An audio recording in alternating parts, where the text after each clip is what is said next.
विधान परिषद की 11 सीटों को लेकर महाराष्ट्र में शुक्रवार को सियासी जंग देखने को मिला।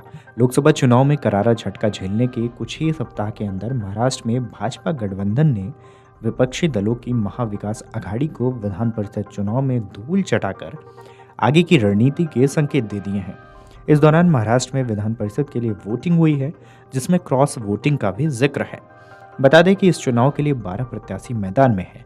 महाराष्ट्र विधान परिषद की 11 सीट के लिए शुक्रवार को हुए द्विवार्षिक चुनाव में मतदान के दौरान कांग्रेस के कम से कम 7 विधायकों ने पार्टी के निर्देशों की अवहेलना की है, जिसकी चर्चा भी काफी तेज हो रही है।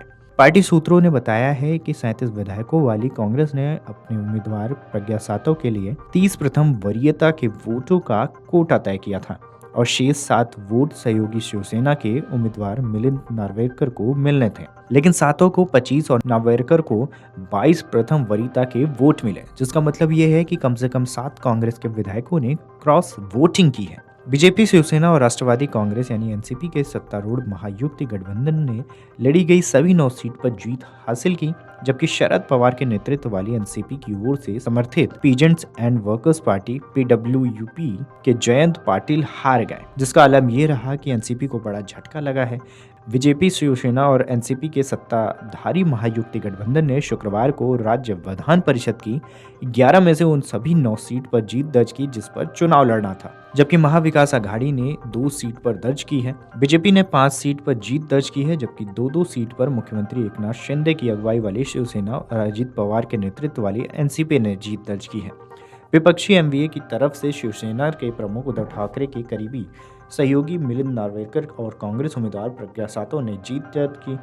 शरद पवार की अगुवाई वाली एनसीपी द्वारा समर्पित पीजेंट एवं वर्कर्स पार्टी के उम्मीदवार जयंत पाटिल चुनाव हार गए।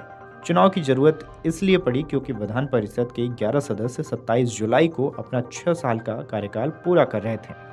बीजेपी ने 5 उम्मीदवार मैदान में उतारे थे, जिनमें महाराष्ट्र की पूर्व मंत्री पंकजा मुंडे, योगेश तिलेकर, पडिराय फुके, अमित गोरखे और सदाभाऊ खोत शामिल थे।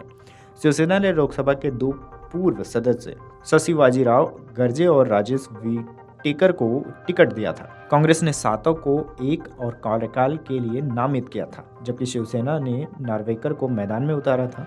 एमवीए के तहत घटक एनसीपी ने अपना उम्मीदवार उतारने के बजाय पीडब्ल्यूयूपी के जयंत पाटिल को समर्थन दिया। वहीं आपको यह भी बता दें कि भाजपा अपने सभी उम्मीदवारों के लिए 26 से 26 मत जुटाने में सफल रही। उसकी सहयोगी राकांपा अजीत के भी दोनों उम्मीदवार क्रमशः 23 और 24 मत लेकर विजयी रहे। शिवसेना शिंदे के दोनों उम्मीदवारों को क्रमशः 24 और 25 मत मिले।